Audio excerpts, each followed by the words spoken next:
नमस्कार। अक्सर हम सुनते हैं कि देश की जीडीपी बढ़ गई है ना? पर क्या इसका मतलब हमेशा ये होता है कि सब कुछ अच्छा हो रहा है? आज हम एक ऐसे टूल की बात करेंगे जो हमें इन हेडलाइंस के पीछे की असली कहानी दिखाता है। चलिए शुरू करते हैं।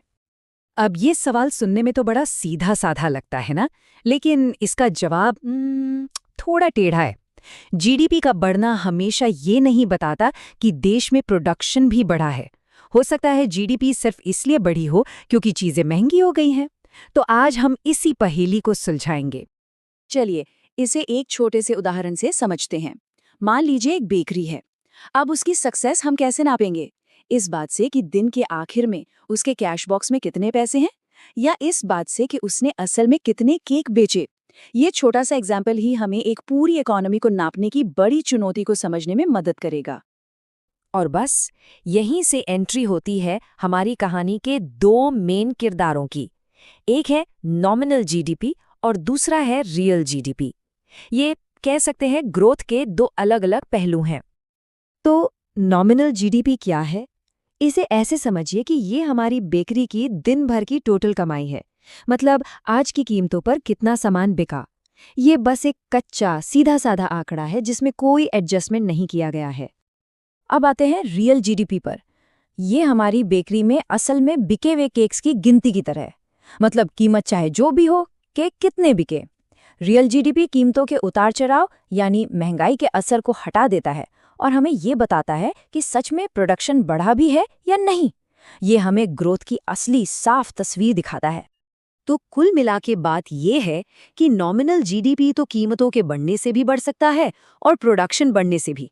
लेकिन रियल जीडीपी वो सिर्फ और सिर्फ तब बढ़ेगा जब असल में ज्यादा सामान बना हो। बस यही है इन दोनों के बीच का सबसे बड़ा, सबसे जरूरी फर्क।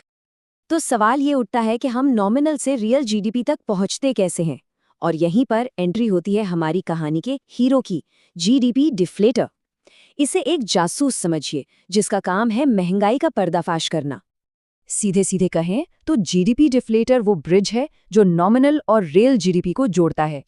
ये हमें बिल्कुल साफ साफ बता देता है कि जीडीपी की ग्रोथ में से कितना हिस्सा सिर्फ महंगाई की वजह से है। तो चलिए अब ये देखते हैं कि ये जासूस अपना काम करता कैसे है। इसके पीछे एक बहुत ही सिंपल सा फॉर्मूला है। तो ये है वो फॉर्मूला, जीडीपी डिफ्लेटर बराबर होता है nominal GDP divided by real GDP multiplied by 100। अब ये मैथ्स जैसा लग सकता है, पर असल में ये बस एक तरीका है नॉमिनल और रियल जीडीपी को कंपेयर करने का। इससे हमें पता चल जाता है कि कीमतें कितनी बदली हैं। चलिए अपनी बेकरी वाले एग्जाम्पल पर वापस चलते हैं। मान लीजिए इस साल बेकरी ने 100 केक बेचे, हर केक 120 रुपए का, तो नॉमिनल जीडीपी हो गई 12,000 रुपए। अच्छा, अब मान लेते हैं कि पिछले साल, जिसे हम बेस ईयर कहते हैं, केक की कीमत थी 100 रुपए, तो उस हिसाब से रियल जीडीपी हुई 10,000 रुपए। अब जब हम इसे फॉर्मूला में डालेंगे तो हमें मिलेगा 120। इसका सीधा सा मतलब है कि पिछले साल के मुकाबले कीमतें 20% बढ़ गई हैं। अच्छा, एक बात और, जीडीपी डिफ्लेटर अकेला टूल नहीं है महंगाई नापने का। इसका एक बहुत फेमस कजिन भी है जिसे हम कहते हैं सीपीआई, यानी कंज्यूमर प्राइस इंडेक्स। तो चलिए फटाफट देखते हैं कि इन दोनों में क्या फर्क है। सबसे बड़ा अंतर ये है कि जीडीपी डिफ्लेटर देश में बनने वाली हर चीज को देखता है, जबकि सीपीआई सिर्फ एक फिक्स्ड बास्केट पर फोकस करता है। मतलब वो चीजें जो एक आम घर परिवार खरीदता है, और इसमें इंपोर्टेड सामान भी शामिल होता है। तो एक तरफ डिफ्लेटर पूरी इकोनॉमी की महंगाई बताता है और दूसरी तरफ सीपीआई आम आदमी के बजट पर महंगाई का असर बताता है। तो अब सवाल ये है कि भाई ये सब इतना जरूरी क्यों है? देखिए, जीडीपी डिफ्लेटर सिर्फ इकोनॉमिस्ट्स के काम की चीज नहीं है। ये हमें पूरी कहानी, मतलब बिग पिक्चर समझने में मदद करता है। तो इससे हमें मिलता क्या है?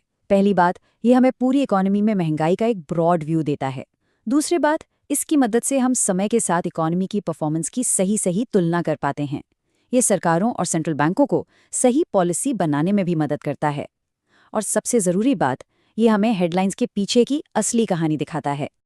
तो आखिर में यही कहेंगे कि जीडीपी डिफ्लेटर सिर्फ एक नंबर नहीं है।